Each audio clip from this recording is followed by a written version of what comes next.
nós estamos aqui em Belém, mais especificamente no Campo dos Pastores. Aqui nasceu Davi e também os seus avós, bisavós, provavelmente pastorearam aqui, nesses campos onde Boaz resgatou Ruth. Aqui nasceu o rei Davi e também nasceu o nosso rei Jesus.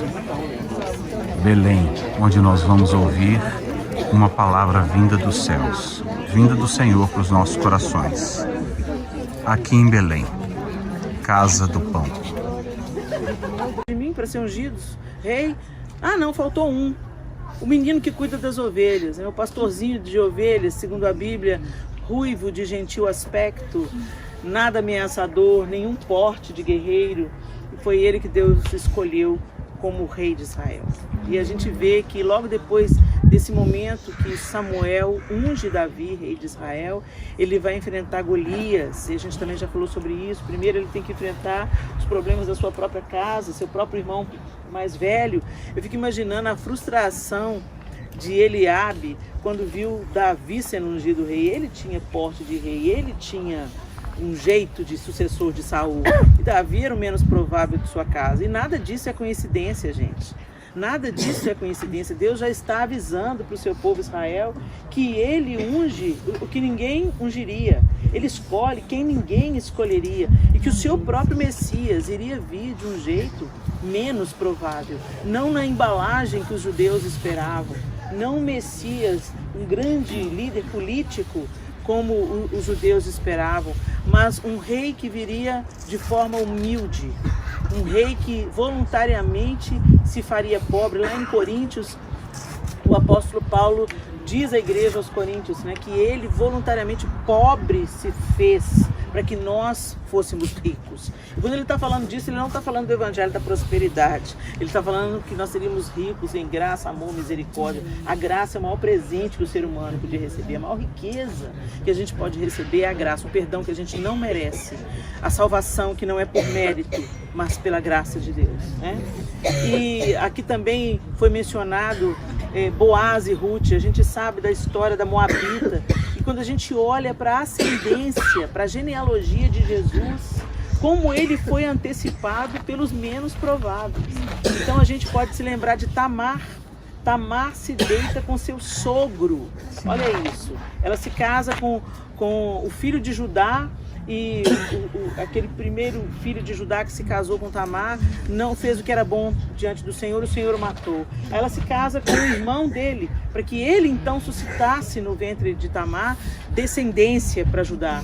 Mas aí ele não queria suscitar descendência, lançando sêmen na terra, não engravidando voluntariamente a sua esposa. E Deus também se aborrece e mata o segundo filho de Judá. E aí Judá esconde o terceiro e fala assim: essa mulher é uma viúva negra, eu vou esconder meu filho aqui, porque se eu entregar o terceiro... Mas ele prometeu para ela, pessoal, espera ele ter idade para te desposar. E ela ficou esperando, vestindo as vestes da viuvez, mas Judá não cumpriu a sua promessa. Então ela tira as vestes da viuvez, se veste com um véu no rosto, se coloca no caminho de Judá. Judá a toma como uma prostituta cultual, engravida dele. Ela toma como penhor um cajado e um sinete que ele tinha, um selo dele. Ela retém isso, ela esconde isso. E quando ele descobre que ela está grávida, apedreja, porque ela é como se ela tivesse traído a memória do filho. Mas ela fala: não, quem me engravidou é quem tem é o dono desses objetos. E ele percebe então que ele era o pai daquela criança. Olha que jeito mais louco de Deus suscitar uma descendência de Judá. E depois vem Raabe, que também entra na genealogia de Jesus, a prostituta de Jericó. E depois vem Ruth, a Moabita. Então, você acha que isso é coincidência? Não, gente. Deus está esfregando na nossa cara que Ele não se importa com o nosso status. Que aquilo que a gente valoriza é nada para Ele. Não é à toa que as ruas do céu vão ser de ouro. Não é para ser glamouroso, não. É para Deus mostrar onde na Nova Jerusalém que o ouro ocupa lugar. Piso. As riquezas desse mundo não impressionam Deus, os nossos títulos, nosso status, o bairro que a gente mora, o carro que a gente dirige, nada disso nos faz aceitáveis diante de Deus. E Ele deixa isso muito claro desde a genealogia do Messias. uma prostituta, uma mulher que usa de um jogo de cintura para engravidar do próprio sogro, a moabita estrangeira. Gente, a história com Moab, a rixa de Moab com os israelitas era grave, né? Mas aí Ruth vem já profetizando, né? Onde para sua sogra Noemi, ela falou: onde quer que tu fores, irei eu, onde quer que pousares, também eu pousarei, teu povo é o meu povo, teu Deus é o meu Deus. Da mesma forma, Raabe fala, né? Eu sei que o seu Deus é Deus em cima no céu, Deus embaixo na terra. Essas mulheres proclamam com suas próprias palavras quem era o Senhor, quem era Deus. E elas são incluídas na genealogia do Messias. E Davi, a gente vê Davi como mesmo uma sombra do que seria o Messias, um pastor de ovelhas. E Jesus mesmo diz: eu sou o bom pastor.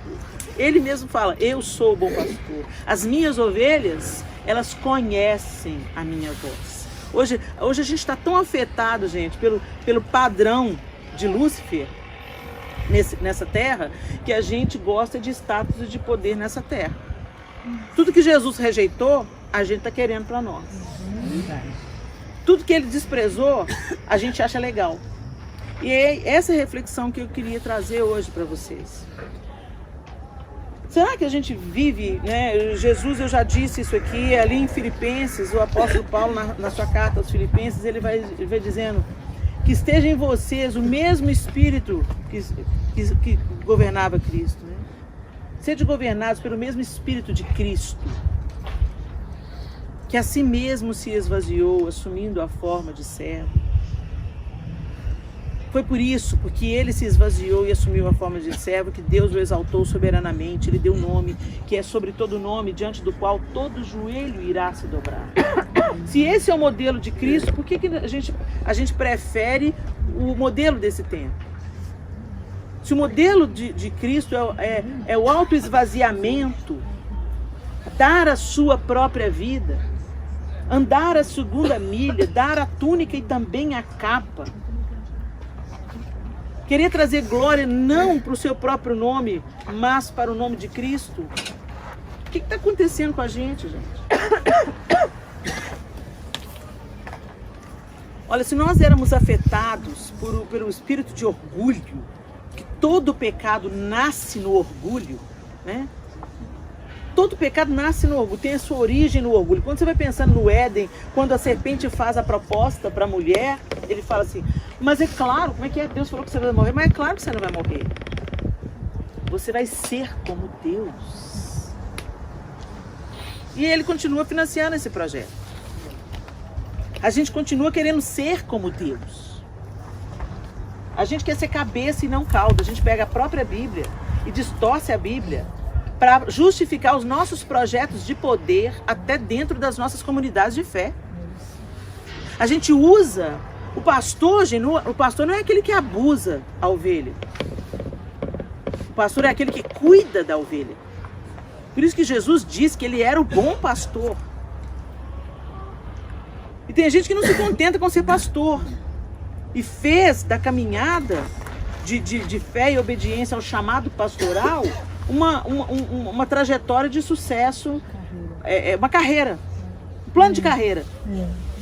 Eu começo como evangelista, depois eu vou ser um pastor, depois eu vou ser apóstolo, depois eu... Gente, onde que Jesus está mandando a gente fazer isso?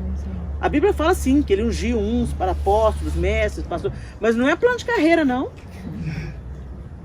Quantas notícias de pastores abusando ovelhas? E quantas ovelhas abusando ovelhas? E quantos cristãos que são péssimos patrões? E quantos cristãos que são péssimos empregados? Não se sabe se submeter. Sabe por que não sabe se submeter? Porque o orgulho governa. O orgulho vem. Quem não se submete está cheio de orgulho. A nossa dificuldade de obedecer uma liderança é orgulho. A nossa dificuldade de pedir perdão para o cônjuge é orgulho.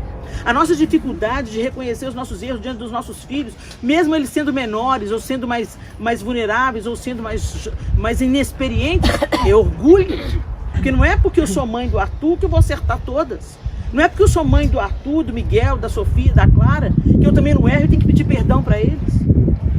Se o Espírito de Cristo me governa, eu não tenho problema com a insubmissão, eu não tenho problema com pedir perdão, eu não tenho problema com reconhecer a minha dependência de Cristo. Mas a gente é crente, gente, mas não parece com Jesus, não. A gente gosta de ter a última palavra, a gente gosta de ter poder, a gente gosta de mostrar o que Deus está fazendo na nossa vida. Deus está me honrando na terra. Fica caladinho para Jesus te dar vitória. Da sua vitória, deixa que Deus conta. Nós contamos vantagens. Nós gostamos de mostrar como é que a gente é bem na vida. Gente, mais uma vez eu digo, Deus sempre coloca uma palavra muito dura na minha boca. Glória a Deus. Uma palavra de exortação, uma palavra de convite à volta ao cristianismo genuíno.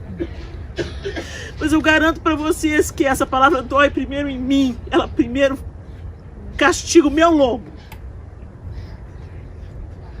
Porque ainda tem muito de orgulho dentro de mim.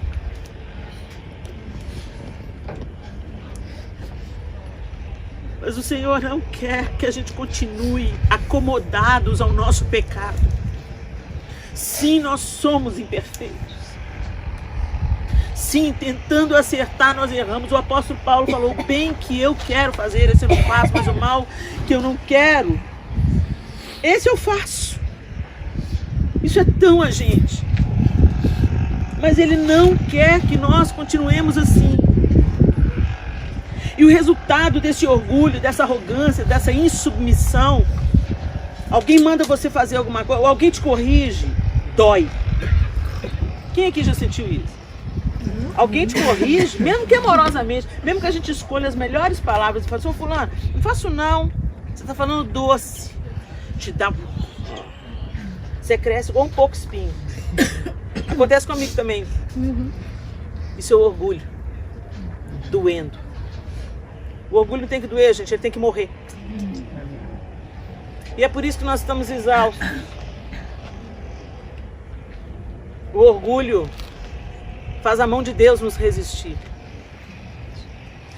Deus dá graça aos humildes, mas Ele concede graça aos humildes, mas Ele resiste ao soberbo. É o que a palavra de Deus diz. Então, às vezes a gente pensa que é o mal conspirando contra nós. Não, gente, é só a mão de Deus te resistindo. Você está com o tupete muito alto. A oportunidade que você tem de servir, você gosta de ser servido. Você abusa o seu empregado, você abusa o pobre, você tira vantagem do outro. Você não se submete, você sabe falando mal de liderança. Plantando motins. Não, mas isso não devia estar assim. Nossa, mas sangue de Jesus tem poder. Não, mas ninguém pensou nisso, não. É o espírito de Lúcifer, as embaixadas de Lúcifer em nós. E o Cordeiro de Deus que tira o pecado do mundo, ele quer se alargar em nós. Amém. E ele faz aquele convite clássico. No Evangelho segundo Mateus, no capítulo 11, nós já lemos isso e nós já falamos sobre isso. Nós falamos sobre o reino de Deus, o capítulo vai descrevendo, né? Nós falamos lá em Betsaida, em Corazim, aquela circunstância ali. Esse mesmo capítulo 11 de Mateus vai descrevendo.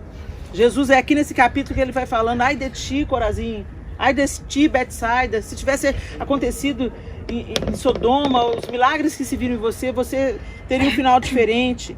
E aí na sequência desse texto, ele ora, Jesus ora dizendo: graças te dou, ó Pai, Senhor do céu e da terra, que ocultaste essas coisas aos sábios e entendidos e as revelaste aos pequeninos.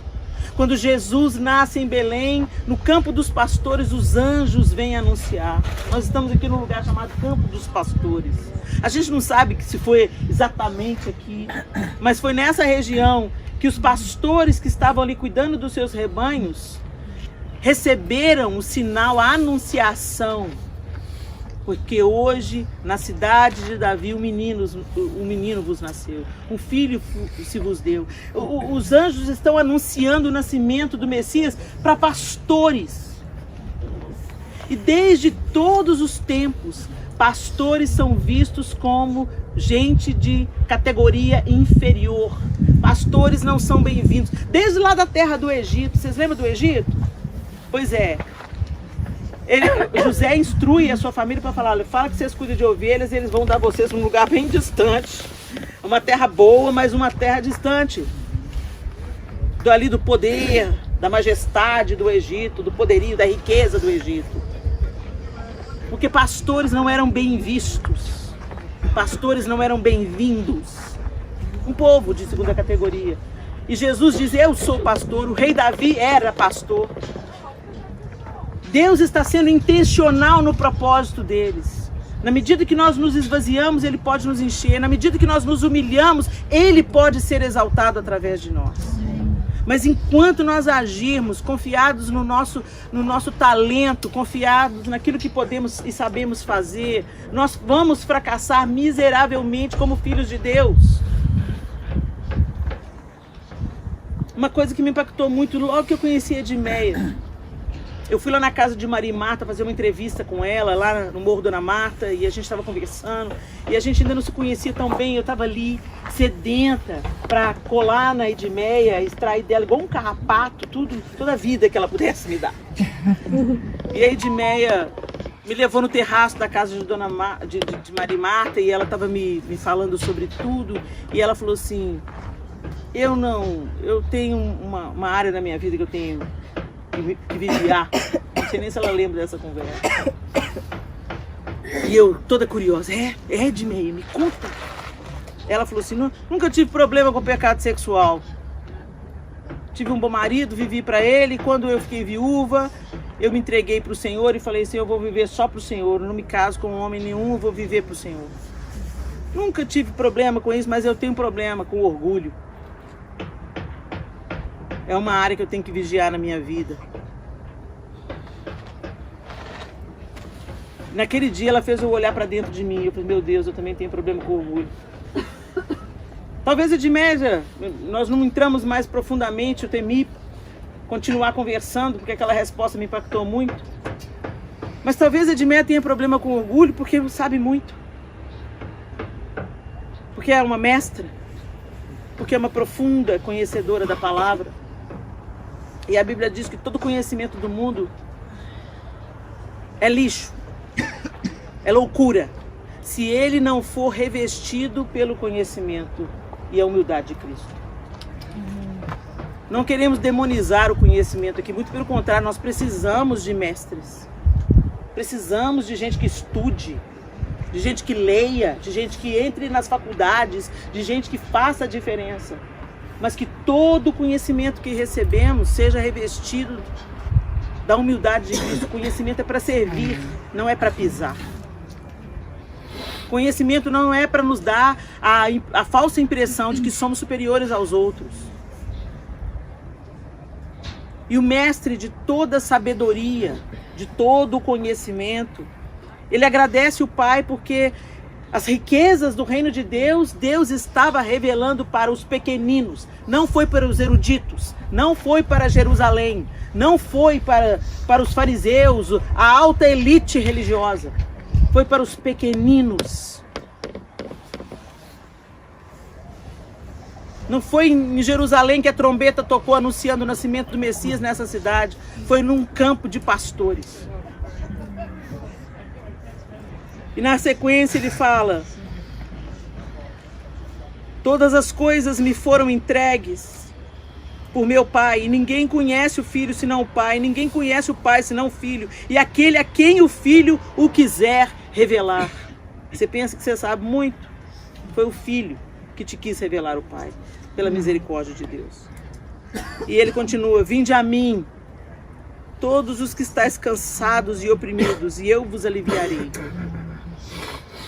Nós estamos cansados, nós nos sentimos oprimidos pelos sistemas desse mundo, por um mundo pós-pandêmico, cheio de anomalias, cheio de vaidades, cheio de disfunções, cheio de falcatruas, cheio de corrupção, cheio de resultados manipulados, cheio de vírus fabricados. Nós estamos num mundo podre e isso nos oprime Não dá pra gente, sabe, gente, ser totalmente feliz quando a gente sabe que o pau tá quebrando lá no Brasil.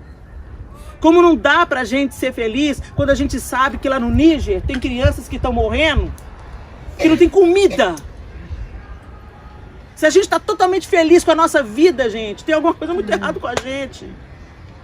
Se a gente está totalmente satisfeito com essa nossa vidinha, trancado no nosso mundinho, fantástico mundo de Bob, tem alguma coisa deformada no nosso cristianismo. O cristianismo empurra a gente para o outro, para ser bênção na vida do outro, para ser alívio na vida do outro. Mas como que nós vamos dar alívio se a gente não recebe? A gente busca o terapeuta, a gente busca o antidepressivo, a gente busca em viagens aliviar a nossa dor, em compras. Eu tô sabendo o que eu tô falando, sou mulher. Em compras, a gente tenta aliviar a nossa dor. Compra, come. Tudo a gente é excesso. Rede social. Isso é apenas a ponta do iceberg. É só o que a gente consegue ver. Mas quando a gente chega no nosso travesseiro, na nossa cama, na nossa vida, quando a gente voltar pro Brasil, como é que vai estar o nosso coração? Satisfeitos em Deus? Ou, que bom, foi lindo, vamos ver as fotos? E aí a gente continua cansado e pondo band-aid em câncer, tentando aliviar a angústia da alma, o peso da alma, aliviar, né, buscando beber água em cisternas rotas, cisternas rachadas. E eu vou te dizer, você mata a sede. Você mata a sede na cisterna rota. No poço. Você mata a sede no poço, mas você vai ter sede de novo. É o que Jesus falou para a mulher samaritana. Quem beber da água desse poço vai tornar a ter sede. O poço da viagem, o poço do entretenimento, o poço dos múltiplos relacionamentos, o poço das compras, o poço da rede social. Poço. Te dá um prazer momentâneo e depois vem a rebordosa. Não mata genuinamente a sua sede, não te coloca no propósito de Deus para você. E te deixa exausto, decepcionado, cansado, vulnerável. Aí você senta na igreja e fala assim, não está certo não. Nossa, isso assim. Nossa, eu não gosto desse louvor. E aí você fica crítico. Ao invés de você se tornar solução, você se torna parte do problema. Você provoca o problema. Você causa confusão. Você está no meio da discórdia, no meio da desonra, no meio da fofoca, no meio da tribulação. Vinde a mim, todos vós que estáis cansados e oprimidos, eu vos aliviarei. Ele falou para a mulher lá no poço, quem beber dessa água tornará a ter sede, mas quem beber da água que eu lhe der, nunca mais terá sede. E eu serei nele uma fonte a jorrar. Ou seja, Deus não quer só saciar a sua sede, Ele quer fazer de você uma fonte a jorrar para a vida eterna. Ele quer levantar você para aliviar as cargas dos outros, para tornar a vida boa não só para você, não só para sua família, mas tornar a vida do seu vizinho boa. Gente, se cada um de nós, como cristãos, nos comprometêssemos com uma família que fosse, eu vou adotar uma família, eu vou orar por uma família, eu vou cuidar de uma família, eu vou desejar o bem de uma família como eu desejo da minha. Eu vou financiar as férias de uma mãe cansada, que não tem dinheiro para ir nem no bairro do lado. Se cada um que se diz cristão assumisse a causa de uma outra família, talvez o mundo fosse melhor se nós realmente estivéssemos vivendo o evangelho que Jesus mandou a gente viver. O cristianismo não é uma religião. É um convite a uma reconciliação com o Criador de todas as coisas e um reposicionamento, uma nova maneira de viver a vida, de lidar com os outros. O cristianismo não se dá na igreja, o cristianismo se dá derramando pelas ruelas da cidade. Jesus fazia milagres e operava, não era na sinagoga, ele podia até operar na sinagoga. A sinagoga era apenas mais um lugar. Indo eles de caminho, Jesus curava, Jesus multiplicava pães, atravessando o mar, comendo na casa do cobrador de imposto. Jesus era Jesus na vida. Ele não era Jesus no templo, Jesus na sinagoga, ele era Jesus na vida. Então vamos parar de ser crente na igreja? Crente na igreja é fácil, você põe a máscara Paz do Senhor, irmão. Sangue de Jesus tem poder. Misericórdia. A gente fala o crentez fluente, mas na hora de na vida ordinária, no dia a dia, no ônibus, na escola, na convivência com as pessoas mais diferentes da gente, as mais louconas. Porque também a gente tratar bem quem é igual a gente, que glória que tem nisso. Amar quem é igual a gente, que glória que tem nisso. O Evangelho de Jesus Cristo fala que não há glória. Qualquer pessoa faz a mesma coisa. Procura os da sua própria equipe, sua própria tribo, para conviver. Eu estou aprendendo isso do jeito mais difícil. E eu contando. E glorificando a Deus, porque eu não sou mais a Helena que eu era. Sim. E pedindo, Jesus, continua dilatando meu coração, continua me enchendo de amor e de misericórdia. Que a Clara olhe para mim, olhe para o João e veja a face amorosa do Senhor em nós. Amém. Porque se nós não formos a face de Jesus para ela dentro da nossa casa, nós não vamos ser a face de Jesus para ninguém, nós somos hipócritas. A maior alegria que eu tive nos últimos tempos é ouvir dela. Eu descobri que vocês é que me amam de verdade. Aleluia. O maior presente que eu podia ouvir. O Senhor, Jesus, então o Senhor está fazendo aí, né? O Senhor está fazendo, porque eu sei do meu limite. O Senhor está fazendo e Ele quer que você dê espaço para Ele continuar fazendo. Primeiro indo até Ele, vinde a mim, vinde a mim. Eu vos aliviarei. Eu vou tirar esse fardo que você está carregando. Para impressionar os outros, para ser amado pelos outros. Você ainda está esperando, Helena? Ser reconhecida por todo mundo, ser unanimidade. Nem eu fui unanimidade, filha. Você está querendo ser. Deixa eu tirar esse fardo. Você acha que você vale pelo bairro que você mora? Deixa eu tirar esse fardo. Glória a Deus. Você acha que você está inútil porque está envelhecendo? Deixa eu tirar esse fardo. Para de acreditar nas mentiras que o mundo diz. Vem para mim. Deixa aos meus pés o seu saco de lixo. Deixa que eu te alivio. Mas ele não para aí. Ele fala, tomai sobre vós o meu jugo.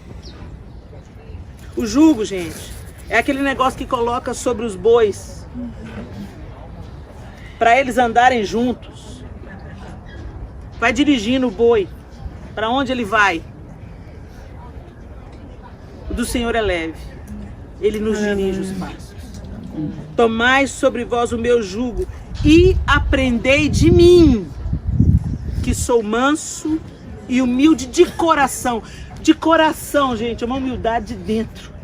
Mais uma vez, é uma humildade que só olhando para Ele a gente vai poder absorver. A gente pode, sabe, eu já conheci gente assim. Eu não visto roupa tal. Eu ando só de chinelinho de dedo. Eu sou tão humilde.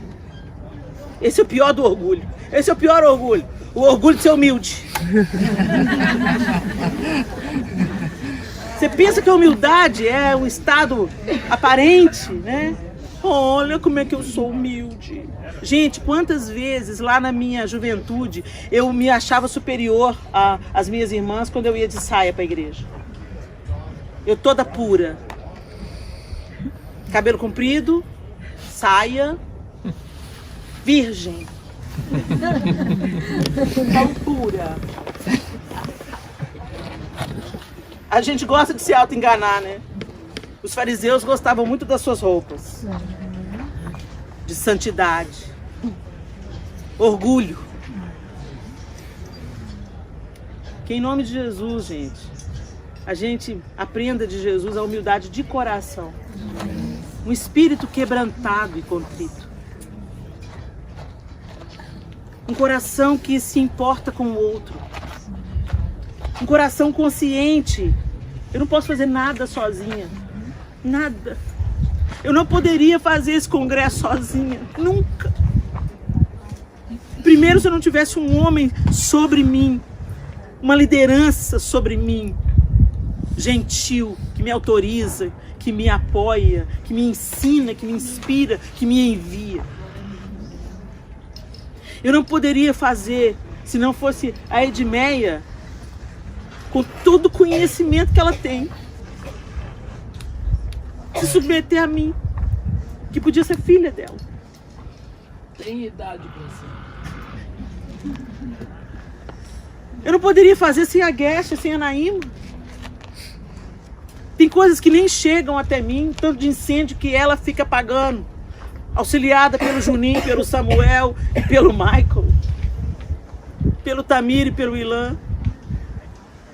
A consciência, gente, de que a gente não faz nada sozinho, nós precisamos uns dos outros.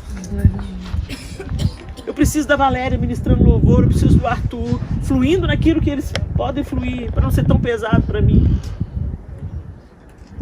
Eu preciso de vocês. Cada um de vocês chega, me dá uma palavra, me dá um encorajamento, ora por mim. Amém. Então quem somos nós para achar que a gente faz alguma coisa sozinho, gente? Que a gente aprenda com o nosso mestre, de fato, a submissão,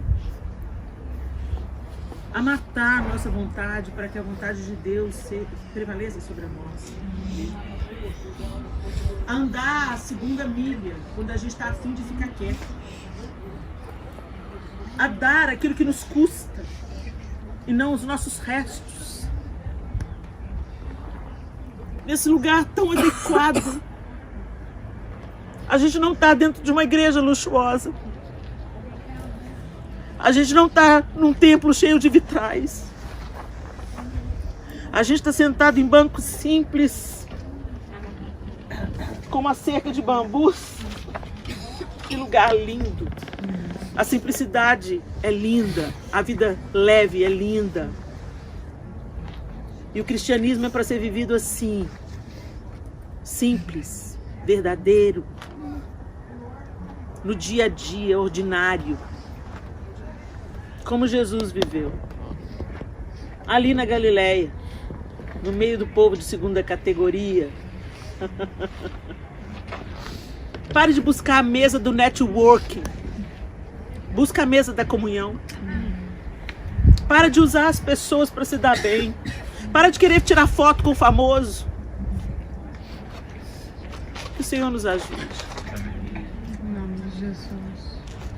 Que o Senhor nos ajude pela sua mão a ser como Ele é. Aleluia. A nos esvaziarmos e assumirmos a forma de servos, como Ele assumiu. Dá uma pensada aí na sua vida. Eu quero que você faça agora. Vamos tirar um tempo aqui nesse lugar lindo, simples, singelo, debaixo dessas árvores. Será que você pode fazer uma reflexão? Onde que o orgulho está prevalecendo na sua vida? O que o orgulho está roubando de você? Qual é o pedido de perdão que você tem que fazer e ainda não fez? Qual é o perdão que você tem que conceder, que você acha que não consegue conceder? Se o Senhor nos perdoou, quem somos nós para não perdoarmos? Quem que você precisa de perdoar? Com quem você precisa percorrer a segunda milha, dar a túnica e também a capa? Sabe aquela pessoa que está te exaurindo? Será que ela foi colocada na sua vida só para ser um parasita? Ou será que Deus quer derramar dele através de você? Ele não poupou a si mesmo.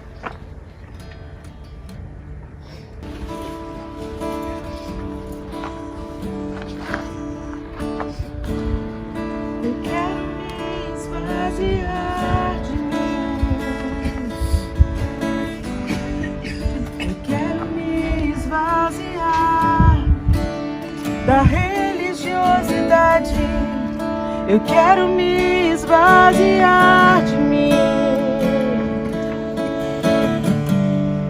Eu quero me esvaziar de todos os meus títulos e de tudo que me afasta de ti,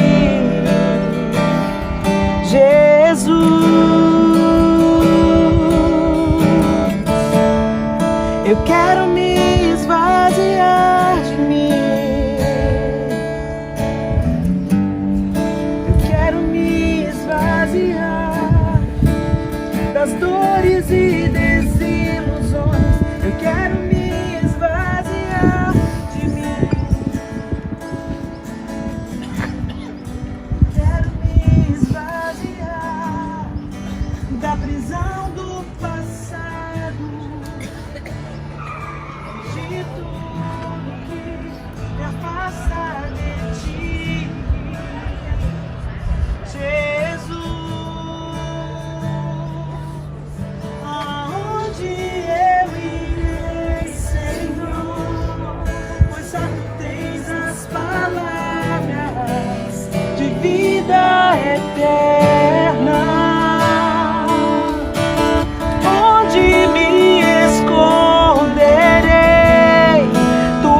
ar que eu respiro, tua presença me atrai. Então inunda-me com teu amor, transforma-me com teu amor, atrai meu coração a ti, Senhor. Eu me esvazio, Senhor, me leve em teus braços de amor. Eu me esvazio, Senhor, me leve em teus braços de amor.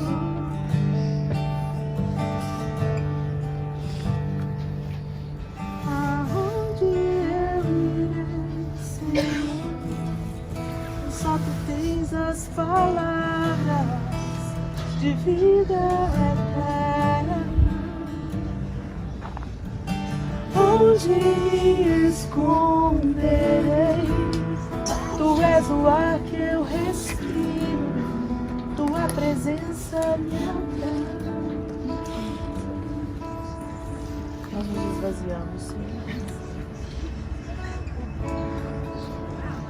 Nós pedimos perdão, Senhor Jesus, pelo nosso orgulho. Sim, Senhor, nós somos cheios de orgulho. Sim. Às vezes a gente não percebe isso tão claramente, mas se a gente para prestar atenção um pouquinho, logo, logo a gente esbarra nele. No que pensamos, no que falamos, na maneira como tratamos uns aos outros. Nos tentamos, nos ressentimos, não permanecemos, nos divorciamos. Nosso coração é duro, Senhor.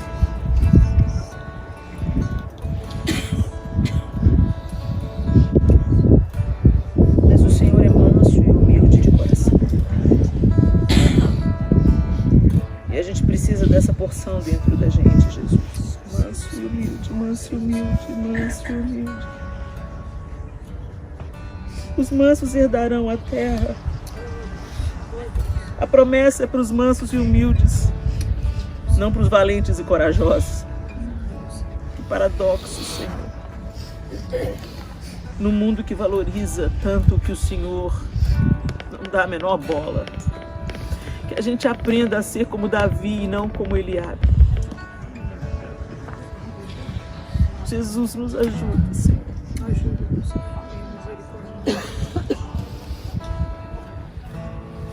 O Senhor conhece a história de cada um aqui, onde há resistências na vida de cada um aqui. Nos dê sabedoria para administrarmos as situações que precisamos administrar e para ceder onde precisamos ceder, perdoar onde precisamos perdoar, permanecer onde precisamos permanecer, nos humilhar sem medo de nos humilhar, porque isso glorifica o teu nome. A gente não deve ter medo da humilhação, Senhor. Porque o seu Filho, Senhor Deus Todo-Poderoso, nos deu o exemplo. A si mesmo se esvaziou, assumindo a forma de servo, morrendo a morte mais humilhante que se tinha para morrer, a morte de cruz. Cura-nos do orgulho, dia após dia, numa obra incessante, incessante, até aquele grande dia. Pastoreia a nossa alma, aquieta, Senhor, o nosso coração, que tantas vezes fugimos do aprisco buscando nos penhascos o que só o seu abrigo pode nos dar. Nos perdoa, Senhor, pela autossuficiência, pela arrogância, pela soberba, pela vaidade, pela ostentação. Nos perdoa, Senhor, por sermos tão raivosos, irados, cheios de justiça própria. Nos perdoa, Senhor. Nos perdoa. Em nome do justo, Senhor Deus. Em nome do humilde, Rei de toda a terra. Em nome de Jesus nós oramos. Amém.